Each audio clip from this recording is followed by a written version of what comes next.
Hey folks, it's Maxie here and welcome to another TEW2020 video. You join us for probably our longest episodes in a while of the solo episodes, because we've got 22 segments on today's episode of Dynamite, as it's a go-home show for our version of WrestleMania, which is of course All Out. So we're looking forward to getting every programme put over on the show, and we'll obviously run down the full card as we've got it listed here. So not even going to blather on, let's just crack straight into it with our pre-show matches for the evening. So we are in the Tri-State region and we are at the home of Mr. Brody Lee. We're at the Blue Cross Arena in Rochester, New York. And we start off with our usual version of Dark, which sees Ricky Starks defeat QT Marshall in 7:29 with the Buster Keaton. 49 rated match up here. Starks with a better performance to QT. Of course, he had a good programme with Cody, but he can blame Cody not turning heel for why QT Marshall didn't get pushed further. We saw some good mixed tag action and it had terrible wrestling and non-existent crowd heat, but the team of Chris Statlander and Orange Cassidy defeated the Blade and Ali in 9:39 when Chris Statlander pinned Ali. A 62 was very good here. This is why I wanted to kind of mix and match them with Orange Cassidy, because he'll have not only pop but good in-ring work here, and that's reflected with his 73 performance. Next up we had some 10 women action, and it was the team of Anna Jay, Deonna Purrazzo, Heidi Lovelace, Nikki Storm and Yuka Sakazaki, who defeated Abaddon, Indy Hartwell, Killer Kelly, Jamie Hayter and Nyla Rose in 9:55 when Heidi Lovelace pinned Jamie Hayter with the Heidi Ho. A 49. You can see there is a high variety of in-ring performances there. Nikki Storm at one end of the spectrum. A lot of them have got a long way to go, but we'll get them there. It's going to take time, but we're going to have a stacked women's division for sure. With Miro take on Eli Dragovich, and Miro picked up the win with the Bullplex in 10:13. 56 rated segment, 66 plays a 31, just gaining some momentum for Miro. And with Tyler Bate take on David Finlay Jr. Tyler wins in 10:08 against Finlay Jr. with the Tyler Driver 97, 55 rated match up here. Again, just giving Tyler Bate some momentum going in to All Out. So, let's go through all this because there's a lot to cover. I start off with Cody and Chris Jericho cutting a promo, which get a 98. I wanted to not bring Rey Fenix and Penta into this because basically it would drop the rating down, and I want to make sure we are gaining pop all over the place and still put on the best show as possible. But it's just him talking about their feud with the Lucha Brothers, just saying, you know, they've excelled as a team. Cody and Jericho aren't a team, so it's going to come down to 2 one-on-one matches at All Out. We're going to see Cody take on Phoenix, and we're going to see Chris Jericho take on Pentagon Jr. So 2 big matchups there. We'll see how they can handle having no brother in their corner when it's strict one-on-one matches. So looking forward to that one. Lucha Bros actually started the show in action. They had a match that had good wrestling and a decent reaction from the crowd. Showed they're truly united with a win over Private Party in 7:57 when Penta pinned Isaiah Cassidy with a top rope styles clash. 70 rated match up there. Both teams show excellent chemistry. Mark Quinn's getting a little bit stale, but overall I'd say that's where they are in terms of performance. I think if we can get Phoenix more over eventually, then he's going to be getting hundreds every week, honestly, because he's only got like 60 odd overness, so we can certainly make him excel to another level. Another hype package for Bandito, he'll be debuting soon. That was a 54 rated segment. And we had AJ Styles take on Michael Nakazawa in 1:29. He wins with a springboard 450 splash. Simple victory. AJ looks $1 million, and it was a 58 rated matchup. This leads to AJ Styles coming out and saying, well, why is Bandito's hype packages getting more TV time than AJ Styles? What's so big and so important about Bandito?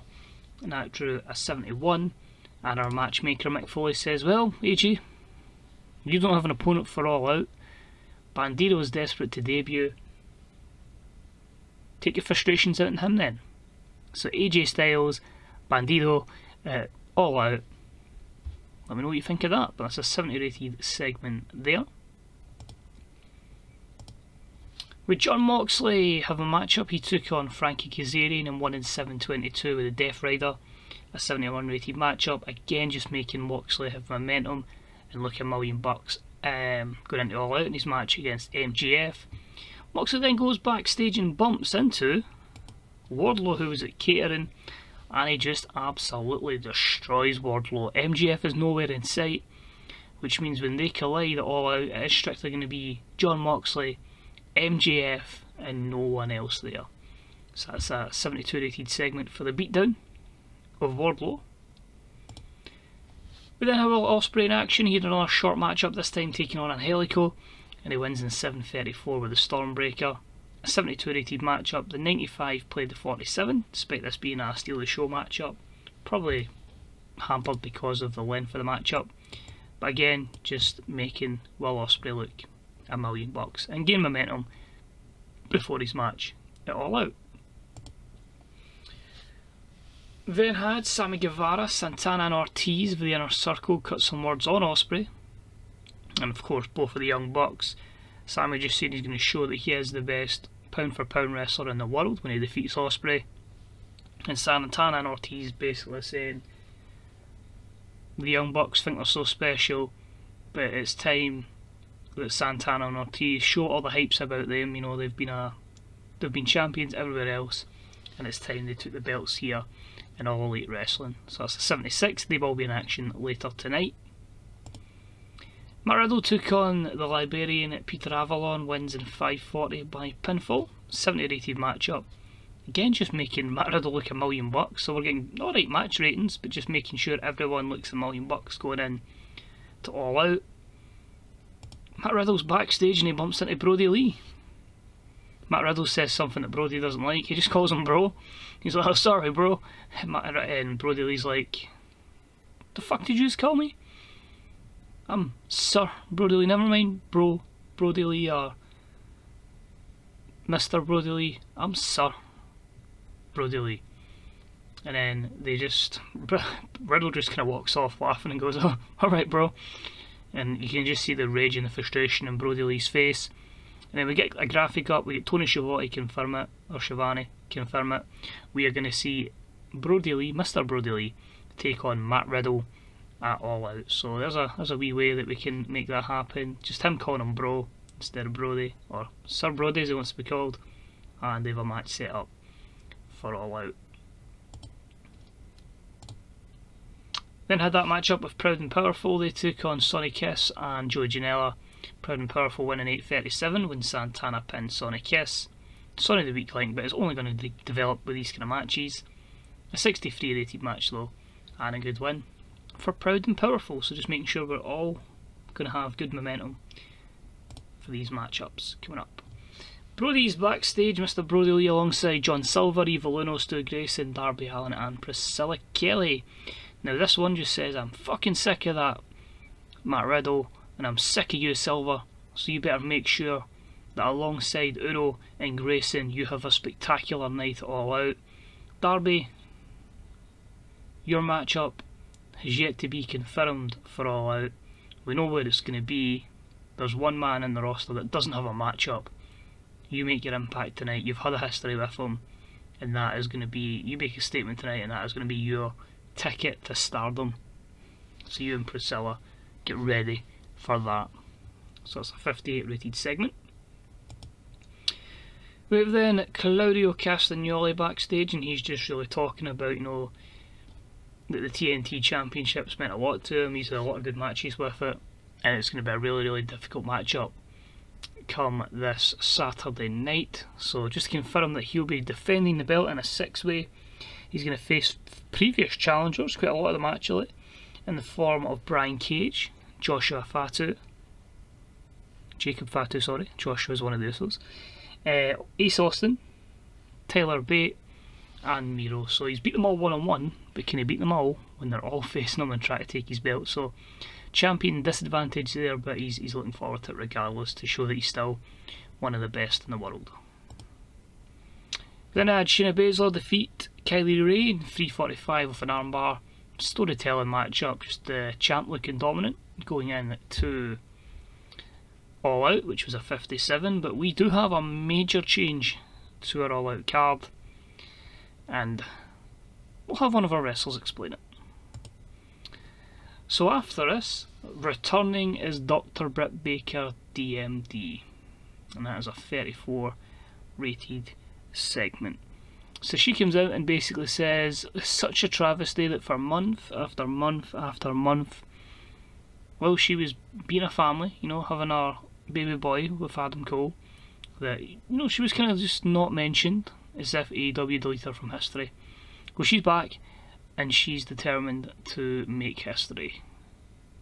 And it's quite ironic that when she comes back, that Kairi Hojo has fallen to a 1 month injury. It happened on a house show. Kairi won't be back until October. Meaning there's no challenger for Shayna Baszler, so she'd be quite happy to step in and take what rightfully should be hers, because she's been left out in the dark over many things. This leads to Mick Foley. I know the angle says she's been fired. She's not really. It's a decision that goes against Shayna. That's basically me just being lazy with the angle. It's a 70 rated segment. What I've decided to do here is basically Mick will come out and say, well, Shayna, it is true, Kairi Hojo is injured, will not be competing at All Out. However, we need a showcase of our women's division, so we are going to have a multi-women match for the AEW Women's Championship. So the plan is, if I can get it to work in game, if I've got the match type in it, I'm going to try and do a gauntlet match, and if I can't, then I'll just do like an 8 person, but I'm going to try and get as many of the women in the match as possible, just using it as a showcase due to that unfortunate injury to Kairi Hojo, so she'll get a chance for the championship. If it's Shayna, if it's someone else, I don't actually know. I won't decide until I actually book the show who's going to win the belt and book it from there. But yeah, because remember, Shayna Baszler's got a lot of people that don't like her, so they may all team up and try and take her out. But disappointed. I was so looking forward to that Baszler versus Hojo match, which won't be happening. The joys of TW though. It's always flings a little curveball, and 1 week before your WrestleMania, one match gets took away. Pac does colour commentary for our main event, which is going to be Kenny Omega versus Hangman Page. So he's down to scout the world champion. It's a 69 for Pac. The match itself was an 85, and that was an exceptional matchup. Hangman defeats Kenny Omega in 2006, with the Adam's apple falling in interference from Darby Allin. So, of course, we mentioned that there was going to be Brody Lee saying to Darby Allin, you know who your opponent's going to be. There's the previous issue that I hadn't really touched on in Dynamite in the last couple of weeks, but there was that thing between Omega and Darby, and the 85 rated matchup is a bit disappointing because an 84 for Kenny and 92 for Hangman, and you feel that colour commentary is what is costing us from getting even higher with our matches. But hopefully we can figure out either getting a better colour commentator or just letting them get more experience in developing. After this, there's still more chaos. Darby Allin just keeps beating up Kenny Omega, and basically gets to the stage where he has a table set up outside the ring. Kenny Omega's lying on it. Darby Allin jumps off a ladder, coffin drop right through Kenny Omega, right through the table, and Darby Allin stands above the fallen Kenny Omega. So, a bit late with putting that together fully, but Darby Allin, Kenny Omega, All Out 81 rated angle there. And we finished the show because obviously the champion and the contender.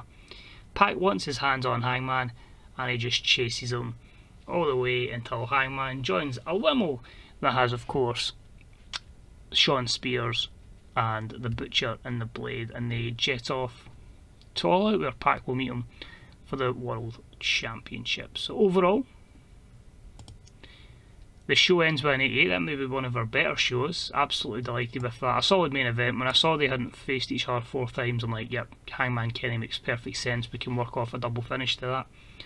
But yeah, booked so much stuff in that show. It was a long show, but everything is pretty much ready for All Out. So we'll finish the show. We'll actually run through the card while it's doing that. So TNT Championship, Claudio Castagnoli defends against Brian Cage, Jacob Fatu, Tyler Bate, Ace Austin and Miro.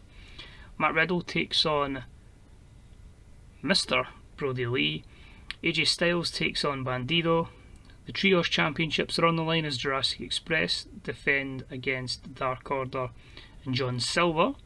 I might add Best Friends and make it a triple threat one. I'm still on the fence on that. Kenny Omega takes on Darby Allin. Shayna Baszler defends against most of our women's division. Cody will take on Rey Fenix. Jericho will take on Pentagon Jr.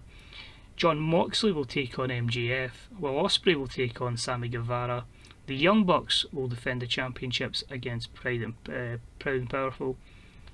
And the World Championship on the line as Hangman Adam Page defends against Pac. That's stacked and I cannot wait to book it. Anyway, Tom Phillips has a new contract with WWE. Dexter Lumis is far too old. I think he'll be 37 yet, but I don't want to bring in somebody that age, so we'll let him stay with WWE, that's fine. John Moxley says John Silver has poor ring psychology. No! Johnny Hungy. And with a 2.89. But overall, what I'm going to do as well, because financially we made 1 million so far this month. Because this is our big show and I haven't done it, we haven't spent it on media. I am actually going to put everything into All Out, so where is it? All this is going to be as maxed out as it possibly lets me. So we might even lose money this month, but as long as that show can get like a 100, we can make that our WrestleMania. But really looking forward to going ahead and booking that. So that's it. Thanks for watching. Hope you'll join us in a few days for the big one. Until then, I'll see you soon. Bye bye.